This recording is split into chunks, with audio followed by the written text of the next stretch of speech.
याला आता हे वेगवेगळ्या पद्धतीनं लोक हे करतात, परंतु जसं आपण शास्त्रशुद्ध पद्धतीनं सगळ्या याचा शरीराचा अभ्यास करून सर म्हणले तसं का शरीराच्या प्रत्येक पार्टला एकमेकाची गरज कशी आहे ते त्या योगाच्या माध्यमातून दाखवून दिल्या जातं. मग ते सगळ्याच म्हणजे अवयवांचे व्यायाम करावे लागतात, तर ते फक्त योगाच्या माध्यमातूनच शक्य होतं. आणि दुसरी एक सगळ्यात महत्त्वाची गोष्ट का सगळ्या जगाची आजकाल काय झाले, मी माझ्या भाषणात कायम सांगत असतो, हरी वरी आणि करी या 3 संकटांचा जगाला सगळ्यांना तो खूप मोठ्या प्रमाणामध्ये झटका बसतो. आणि मग या प्रत्येक गोष्टीला नकोची घाई, नको त्या गोष्टीची काळजी. मोदी काल असं म्हणली होती, तुमच्या घरचं तुम्हाला समजत नाही, तुम्ही मोदीचा विचार करू.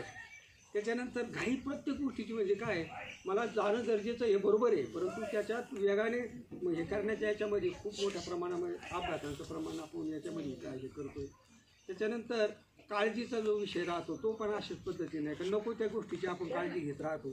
आणि त्याच्यानंतर एक सगळ्यात महत्त्वाचं, आहारामध्ये इतके मोठे बदल झाले का पूर्वी मला माझं लहानपण आठवतं तर सर्वसाधारण एक तर खरं आहे किलोचा विषयच नव्हता, पावशेऱ्यात तेल जर आणलं तर ते महिनाभर कसं अशी जुनी माणसं पाहत होते.